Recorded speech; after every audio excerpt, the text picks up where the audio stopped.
Այս պահին առաջին լրատվականի տաղավարում մենք հյուրընկալել ենք քաղաքագիտության դոկտոր Հայկ Մարտիրոսյանին։ Բարի օր, պարոն Մարտիրոսյան, շնորհակալ եմ մեր հրավերը ընդունելու համար։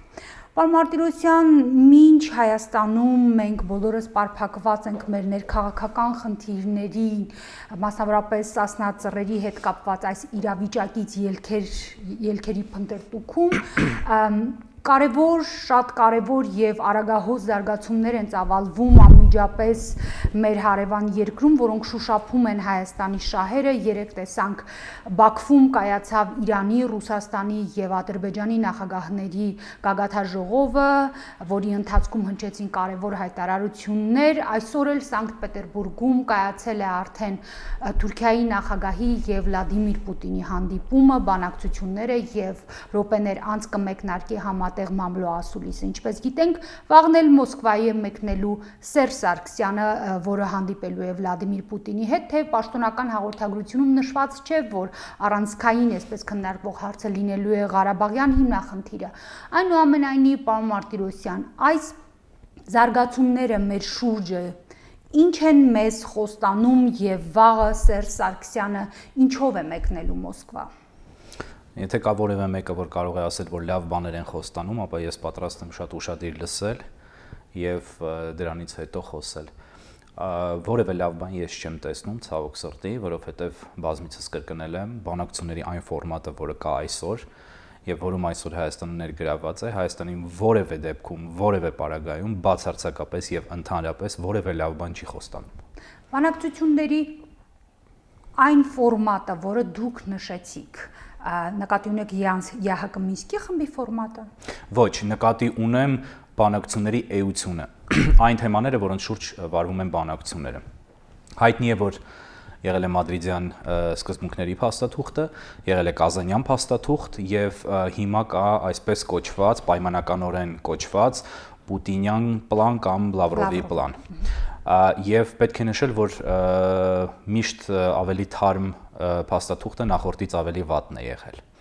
Հիմա բանակցությունների ֆորմատը իհարկե շարունակում է մնալ այն, որը եղել է վերջին փաստաթղթում կամ նախավերջին Կազանյանում,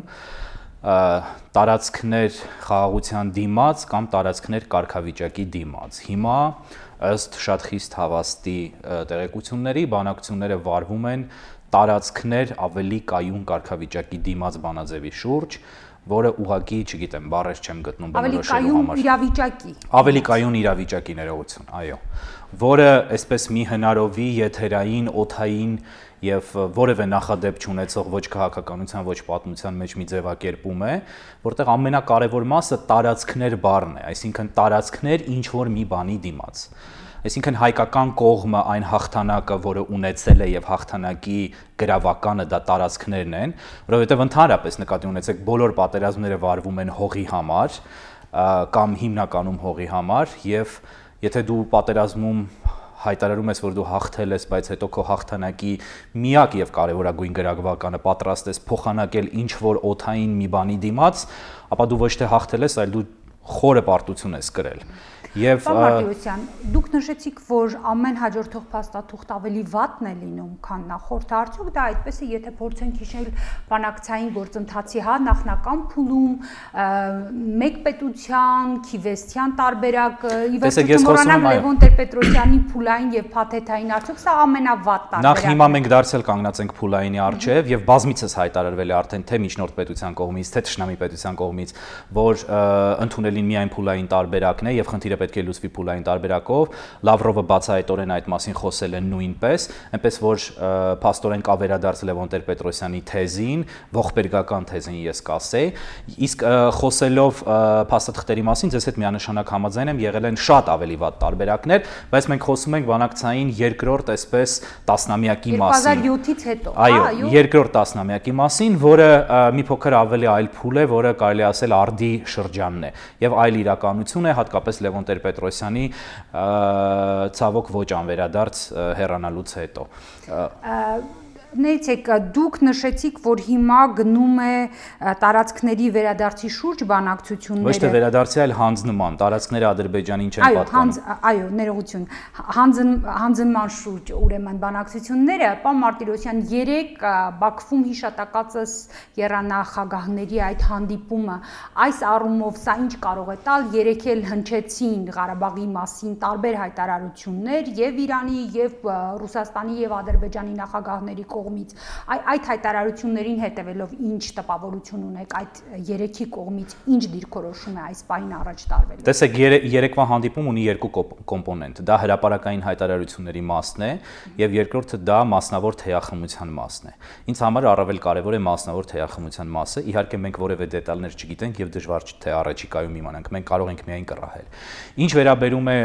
հրապարակային հայտարարությունների մասին, ապա հրապարակային հայտարարությունները բավական հետաքրքրական են։ Նախ պիտի նկատի ունենանք նախագահ Պուտինի ադրբեջանական պետական գործակալությանը տված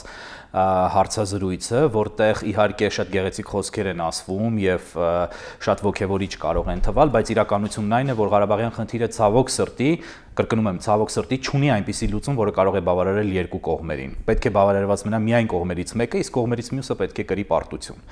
Ադրբեջանի համար պարտությունը իհարկե չի կարող լինել հարատև, որովհետև գոնե հիմա ճակատամարտային առումով Ադրբեջանը կորցրել է ճակատամարտը, բայց պատերազմը կարծեք թե հաղթում է, իսկ Հայաստանի համար յուրաքանչյուր պարտություն թե ճակատամարտում եւ թե պատերազմում նշանակում է իսպառ վերացում հրապարակից։ Դատելով այդ հայտարարությունից process-ը բավական ակտիվ գնում է, իսկ դատելով Ալիևի երեկվա ելույթից, որտեղ նախագահան Ադրբեջանի հանդես էր գալիս շատ վստահ տոնով, բավական լավ սիրաշահելով եւ բավական արժանապատիվ իրեն պահելով նաեւ իր գործընկեր ռուսաստանյան գործընկերոջ մասին խոսելիս եւ նրա հետ հարաբերվելիս, կարելի է դատել, որ այս հարցում ցավոք սրտի Ադրբեջանի գործերը շատ ավելի լավ են, քան Հայաստանի եւ վերադառնամ իմ նախորդ մտքին, այլ բան սпасել ներկայիս բանակցային ֆորմատից պարզապես չէր կարելի։ Շնորհակալություն, պարոն Մարտիրոսյան, հայտնի քաղաքագետ Ալեքսանդր Դուգինը Ցարգրադ հեռուստաալիքով հեռարձակվող իր հեղինակային դիրեկտիվա Դուգինը հաղորդման ընթացքում անդրադարձել է 3 տեղի ունեցած այդ գագաթաժողովին եւ նաեւ այդ համատեքստում Ղարաբաղյան հիմնախնդրի կարգավորման հնարավոր տարբերակներին, նա մասնավորապես նշել է, որ վերջին շրջանում Ռուսաստանի, Իրանի եւ Ադրբեջանի միջև ձեռք է բերվել փոխըմբռնում նաեւ Ղարաբաղյան խնդրի շուրջ։ Բոլորը համաձայն են, որ դրա կարգավորման առաջին քայլը պետք է դառնա Ղարաբաղին կից 5 շրջանների վերադարձը։ Այդ պլանին աջակցում են եւ Մոսկվան, եւ Թեհրանը։ Երբ դրանք անցնեն Բաքվի վերահսկողության տակ, ԵՏՄ-ին եւ նույնիսկ ՀԱՊԿ-ին Ադրբեջանի միանալու հնարավորությունը կբացվի։ Ինչպես կարող է Հայաստանը խոչընդոտել այս հեռանկարին։ Ուրեմն միջնադարյան սլավոնական արտաքինով այս պարոնի վերլուծությանը պետք է ցավոք սրտի համաձայնեմ, բայց մեկ բացառությամբ, որ ստում է Թեհրանի մասով։ Թեհրանը ամենևին համաձայն չէ տարածքների հանձնման հետ Ադրբեջանին, դա չի բխում Թեհրանի շահերից, եւ Թեհրանը ի տարբերություն շատ այլ տարածաշրջանային խոշոր պետությունների իր շահերը շատ ավելի լավ է գիտակցում։ Մնացած առումներով, մնացած երկրները բնականաբար Թուրքիայի շահերից բխում է, բնականաբար բխում է նախ եւ առաջ Ադրբեջանի շահերից եւ մեկ բացառություն էլ թերևս անեմ, չի բխում Ռուսաստանի շահերից, բայց Ռուսաստանում կարծում են, որ բխում է իրենց շահերից։ Եվ այս քաղաքագետ պարոնի խոսքը իհարկե պետք է շատ ավելի լուրջ ընկալել, որովհետեւ ինքը համարվում է ռուսական establishment-ի ցավոք սրտի մտքի գեներատորներից եւ մտքի լոկոմոտիվներից մեկը եւ նաեւ խոսնակը։ Բայց եթե Ռուսաստանի շահերից չի բխում Ադրբեջանի ԵՏՄ եւ ՀԱՊԿ մտցնելու հեռանկարը, չի կարող այստեղ դեր խաղալ եւ փոխել դիրքորոշումը Ռուսաստանի, ինչպես նշում է Դուգինը։ Ոչ, որովհետեւ տեսեք, 1921 թվականին կատարվածը նույնպես չէր բխում Ռուսաստանի շահերից, ընդհանրապես Քեմալա-Լենինյան սիրախաղը նույնպես չէր բխում Ռուսաստանի շահերից, բայց վարվեց։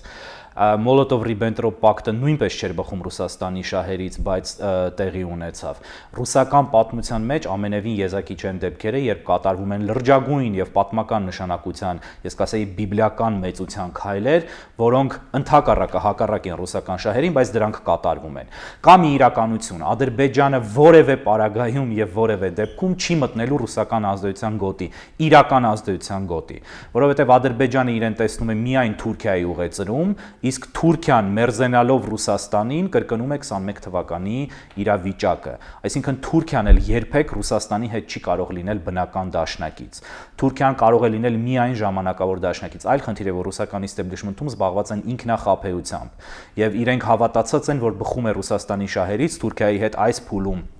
Թուրքիային քաշել արևմտյան ծիրից, որտեղ նա իրականում երբեք չի եղել է միայն եւ միայն իր սեփական ծիրում եւ խաբել է նաեւ արևմուտքին եւ բերել սեփական դաշտ նրա հետ միասին բերել նաեւ Ադրբեջանին Հայաստանի հաշվին։ Ռուսաստանի շահերից բխում է միայն ու միայն Հայաստանի ուժեղացումը,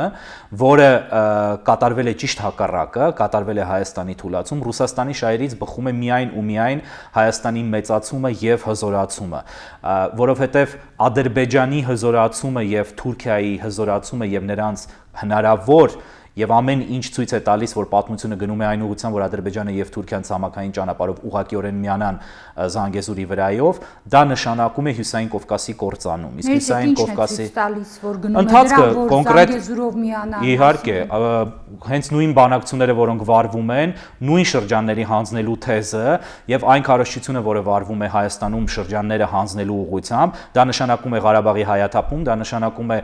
Ղարաբաղ-ադրբեջանական սահմանի կրկնակի անգամ մեծացում, կրկնակից ավելի մեծացում, նշանակում է Ադրբեջանի սահմանադրության այն թեզի, որով Ղարաբաղը իրենց տարածքն է, կյանքի կոչում, այսինքն դրանից հետո հայաթափված եւ թուլացած Արցախի արդեն երկրորդ փուլով կարող է լինել 50 տարի հետո, կարող է լինել 60 տարի հետո, կարող է լինել 5 տարի հետո գրավում, որից հետո արդեն Զանգեզուրով կտրել անցնելը ընդհանրապես տեխնիկայի հարց է, բայց կարող է նաեւ անգամ այսպես բլիցկրիգի ընթացքում լուծվել այդ խնդիրը Ղարաբաղում որոշակի մարտական գործողություններ իրականացնելու արդյունքում, որովհետև կներեք Հայաստանի ներկայիս տնտեսությամբ, ներկայիս քաղաքական իրավիճակով եւ ներկայիս ապաշնոր կառավարմամբ երկրի անհնար է գոյատևել եւ անհնար է երկիրը պահել պետության կարգավիճակում։ Պարոն Մարտիրոսյան, մի քիչ չենք խտացնում գույները։ Տեսեք, 15 տարուց ավելի է գոնե, որքան ես եմ հիշում, խոսվում է տարածքները հանձնելու մասին եւ այդ ուղղությամբ կատարվող բանակցությունների մասին։ Դա նորություն չէ։ 15 տարուց ավելի է ասում են, որ այ հողերը ծախեցին, չգիտեմ, սկզբից Լևոն Տեր-Պետրոսյանը, հետո Ռոբերտ Քոչարյանը, ապա տարիներ շարունակ Սերժ Բայց չէ՞ որ ապրիլին մենք ունեցել ենք իրավիճակի փոփոխություն, Ադրբեջանը սկսել է հայտարարել, որ ստատուս քվոն անընդունելի է, գնացել է պատերազմի, որը իրականում շանտաժի պատերազմ էր եւ հասել է իր նպատակին, անմիջապես պատերազմից հետո հայկական կողմը փոխանակ ճանաչելու Արցախի անկախությունը, միացնելու Արցախը Հայաստանին, որովհետեւ տեղի ունեցել պատերազմ, որովհետեւ տեղի ունեցել ագրեսիա եւ ձախողվել եւ տապալվել է ողջ բանակցային նախորդ խայտարակ process-ը։ Դրանից հետո գնում է ավելի բանակցությունների, ավելի վատ պայմաններով։ Հիմա տեսեք, չենք խտացնում գույները ինչու։ Չենք խտացնում եւ այս ամենը արմատական մոտեցումներ չեն, որովհետեւ Հայաստանի պատմական Հայաստանի տարածքից մենք այսօր ունենք ընդամենը 10%-ից էլ ավելի պակաս տարածք։ 15 տարին պատմական կտրվածքով ոչինչ է։ Մենք պետք է նայենք շատ ավելի երկար հեռանկարում եւ երկար հեռանկարում մենք ունենք իրավիճակ, երբ հիմա մենք կամովի պատրաստ ենք հողեր հանձնել։ Ընդամենը 100 տարի առաջ մենք հանձնել ենք վերջին կտորները Հայաստանի եւ Խորհրդային Միության սկզբնական շրջանում հանձնել էինք Արցախը եւ հանձնել էինք Նախիջևանը։ Կորցրել ենք նաեւ հողեր այլ տարածքներում։ Այսինքն որքան կարելի է հողեր հանձնել եւ դրանից հետո 15 տարվա ժամանակամիջոցով խաբվել եւ ասել, թե մենք խտացնում ենք գույները, մենք վախենում ենք, որ հողեր կհանձնվեն, բայց ոչինչ էլ չի հանձնվել։ Չէ, ես նման բան չասացի, որ ես նկատի չունեմ, ես նկատի ունեմ ասողները։ Պարոն Մարտիրոսյան, ամեն դեպքում Սերժ Սարգսյանը օրինակ օգոստոսի 1-ին իր հրապարակային ուղերձում նա նշեց, որ հողերը հանձնելու հետ կապված ասում է, որ չի լինելու միակողմանի զիջումներ եւ մի քանի անգամ կրկնեց, որ բացառվում են նման զիջումները։ Արդյոք սա ձեզ համար բավարար չէ, թե կարծում եք, որ ձեր նշած տարածքներ ավելի կայուն իրավիճակի դիմաց այդ սկզբունքը կարելի է դիտարկել որպես ոչ միակողմանի զիջում։ Սա ոչ թե բավարար չէ, սա հրաշալի հաստատում է այն բանի, որ ես ասում եմ։ Կազանյան փաստաթղթում խոսք էր գնում Լեռնային Ղարաբաղ ասելով, խոսք էր գնում լղիմի, նախկին լղիմի տարածքի մասին, որը ճակերտների մեջ Բուն Ղարաբաղը ճակերտների մեջ տարածքն է։ Եվ Սերժ Սարգսյանը շատ անկեղծորեն ասաց, որ Ստեփանակերտի, չգիտեմ, Հադրութի, Ասկերանի մասին խոսք չի գնում։ Այսինքն լղիմի մասին խոսք չի գնում։ Շատ անկեղծորեն ասաց եւ պետք է դա գնահատել։ Բայց պետք է նկատի ունենանք, որ դեռ շատ անկեղծ ասել պարոն Մարտիրոսյան 2005 թվականին ազգային ժողովում նա հայտարարել է, ասել ինչ Աղդամը մեր հայրենիքն է։ Այո, եւ դա նույնպես շատ անկեղծ խոսք է եւ այդ Աղդամի մասին խոսքը հաջորդվել է օգոստոսի 1-ի խոսքով։ Եվ այո, կատարվել է գեղեցիկ բառախաղ եւ պետք է արժանին մատուցել տեքստագրին նախագահի, որ հրաշալի մանիպուլատիվ ձևով ստեղծվել է տպավորություն, որ Ղարաբաղի եւ շրջակա ազատագրված տարածքների մասին խոսք չի կարող գնալ։ Իրականում խոսք գնում էր այն մասին, որ լղիմ տարածքը չի հանձնվելու եւ հենց այդ հանգամանքը շեշտելը ինքնին արդեն փաստացի նշանակում է, որ խոսքը գնում է հարակից տարածքները հանձնելու մասին։ Եվ այդ երթումները, որ խոստանում եմ կամ հիմա կոնկրետ ձևակերպումը չեմ հիշում, չի լինելու 3 անգամ բացառվում է, դա հենց վերաբերում է լղիմին։ Իհարկե, ասենք, որ նախագահան ձեր կարծիքով բացի Լևոն Տեր-Պետրոսյանից կարող է ասել, որ լղիմի բուն տարածքն էլ պետք է հանձնել։ Իդեպ Լևոն Տեր-Պետրոսյանի հետ կապված նա հուլիսի 22-ին, երբ արձագանքեց Սերժ Սարգսյանի հետ նույն օրը արձագանքեց Սասնա ծռերի շուրջ ստեղծված իրավիճակին, նա կոչ անելով, որպեսզի զենքը վայր դնեն ողջախոհությանը, հա, դիմելով հիշատակեց նաև ձեր կողմից Շուշիի հռչակագրի ստորագրումը որպես մտահոգիչ զարգացում, այն ինչ կասեք սրա հետ կապված եւ ուզում եմ անդրադառնանք նաև այդ հռչակագրին, որքան տեղյակ եմ վաղը այդ հռչակագրի հետ կապված միջոցառում կա, այո, պատրաստվում եք 12-ին Հռչակագրում սահմանված էր, որ որևէ պատճառով, որևէ պատրվակով, որևէ հիմքով կամ որևէ ուղով ձեզ համար մերժելի է եւ անթույլատրելի է տարածքների հանձնումը։ Մի փոքր այդ հռչակագրի մասին այն ինչ է տալու, ինչպես է հնարավոր լինելու այն կյանքի կոչել եւ հաշվի առնելով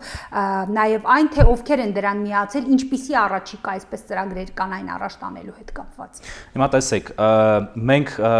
քննարկումները Շուշիում ուղիղ եթերում էին եւ տևեցին գրեթե 1 ամբողջ օր։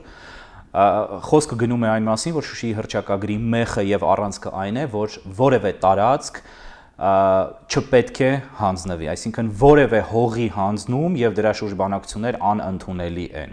Նախնական տարբերակը քիչ ավելի երկար էր, հետո իհարկե կողմերի եւ մասնակիցների, հիմնական մասնակիցների հետ քննարկումներից հետո այն փոքրացվեց եւ դարձվեց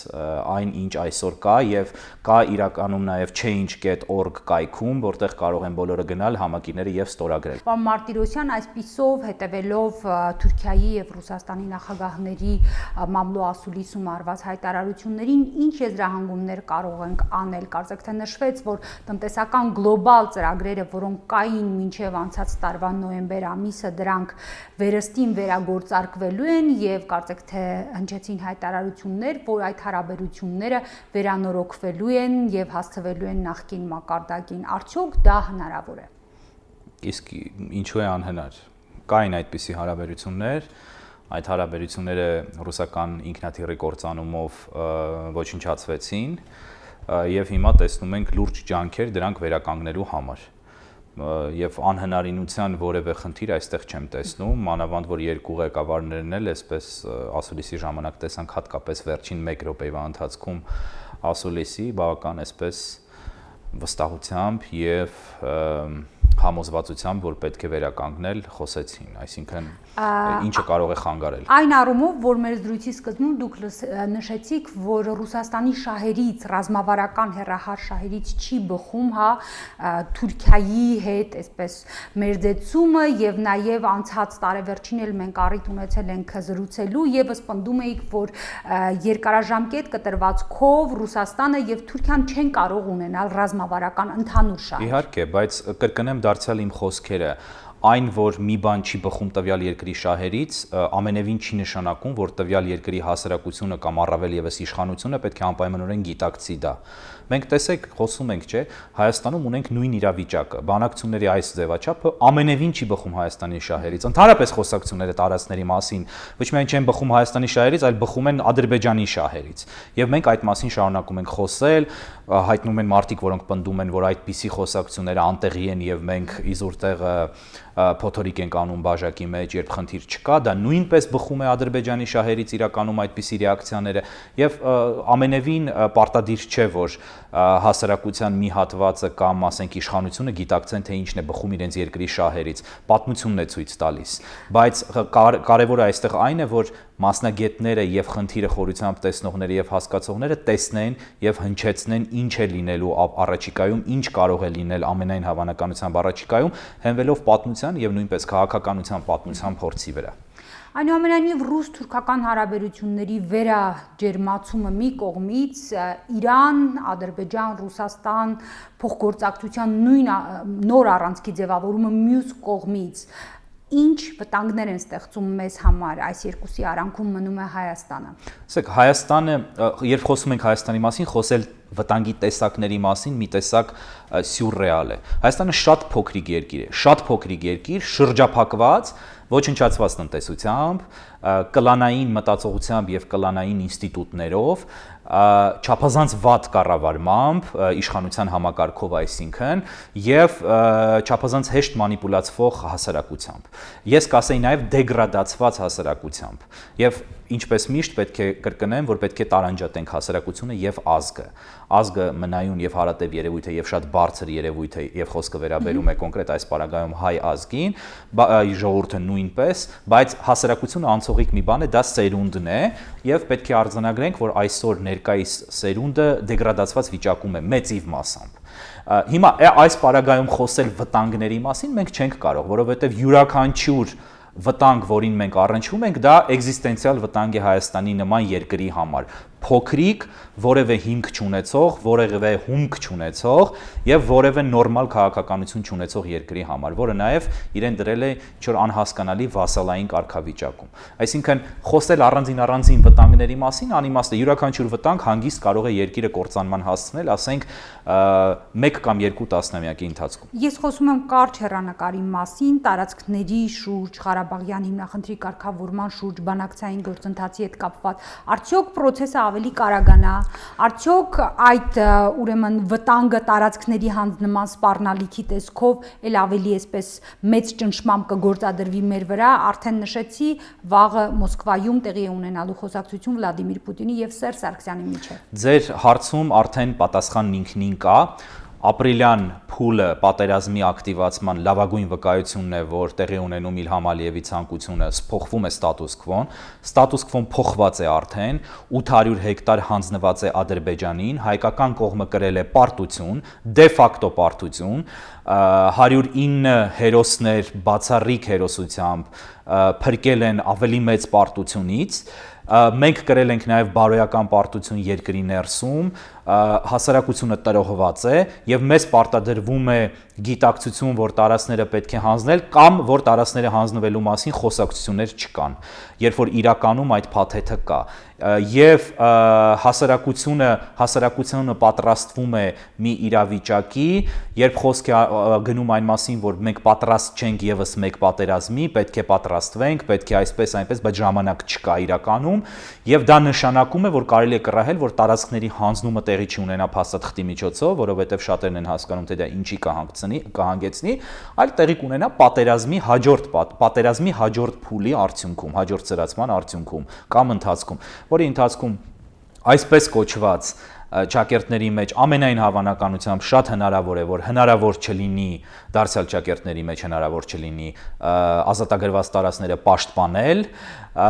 չլինեն հրամաններ այնտեղ, որտեղ նույնպես հերոսությամբ հնարավոր կլինի պաշտպանել առաջ գնալու, ինչպես եղավ ապրիլին, որովհետև ապրիլին հրամաններ չեն եղել, ընդհակառակը հրամաններ են եղել, որքան ես եմ տեղյակ եւ չեմ կարծում, որ սխալ է իմ տեղեկատվությունը, որ առաջ գնալու կասետ բացեցումներ են եղել հայկական կողմից, այսինքն այնտեղ որտեղ դիրքերը ադրբեջանական թուլացել են եւ հնարավոր է եղել դիրքեր վերցնել, հրամաններ են եղել, որ չգնան, այսինքն այդ սցենարի կրկնությունը այլ տարբերակով չափազանց հնարավոր է եւ տարածքների հանձնումը նորից ասեմ չի լինելու ստորագրությամբ եւ փաստաթղթով։ Եթե լինի, ապա ես չեմ ասում, որ 100%-ով կլինի, բայց դրա մեծ վտանգ կա եւ եթե լինի, կլինի պատերազմի ընթացքում։ Ինչը կարող է կանխել, այլ թույլ չտալ, որ լինի։ Հասարակական ահռելի ճնշումը իշխանության վրա, կամ եթե իշխանությունը իրոք այնպես է մտածում, ինչպես որ ասում են, որ որոշ իշխանության ներկայացուցիչներ, որ գիտեք, իշխանությունն էլ չի ուզում հանձնել, բայց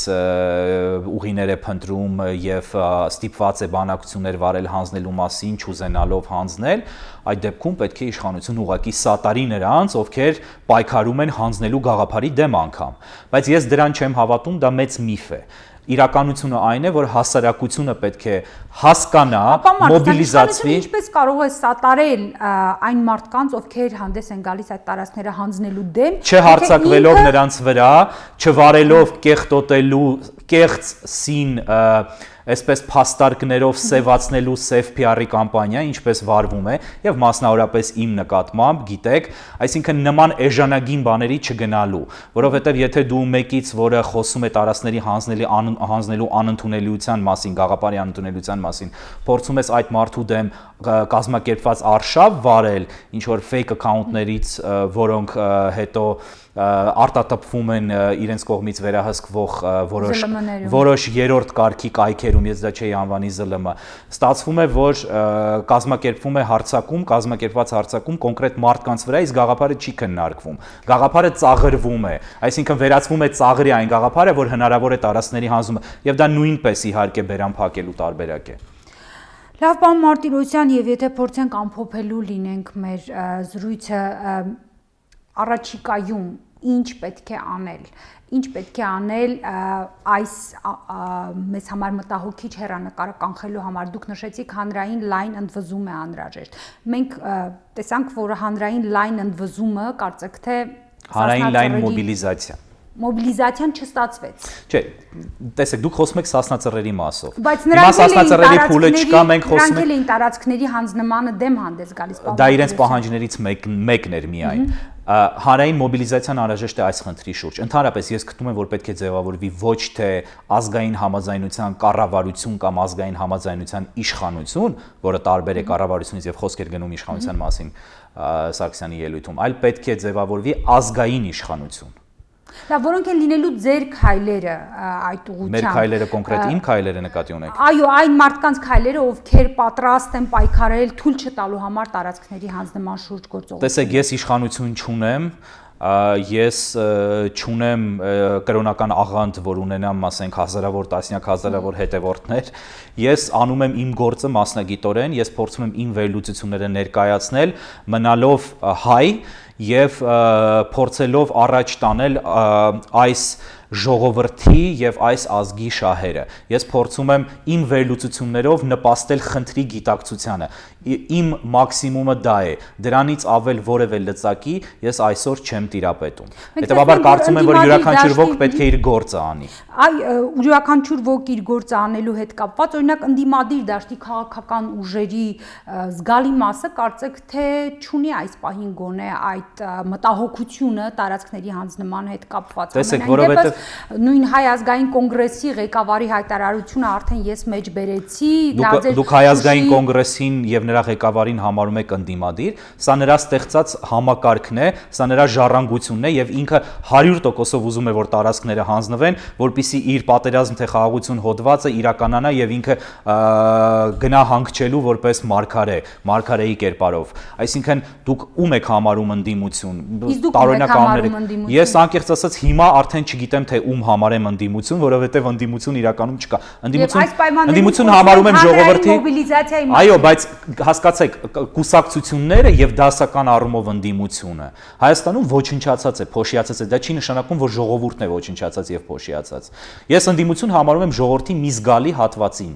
որը չափազանց դժգոհ է վարվող թե ներքին թե արտաքին քաղաքականությունից։ Դա է իրական ընդդիմությունը։ Շատ լավ, սպասենք իրական ընդդիմության առաջիկա քայլերին եւ հուսանք, որ ամեն դեպքում դրանց շնորհիվ հնարավոր կլինի կանխել մեզ համար մտահոգիչ զարգացումները։ Սիրելի հեռուստադիտողներ, ես հիշեցնեմ, որ իմ զրուցակիցը քաղաքագիտության դոկտոր Հայկ Մարտիրոսյանն է։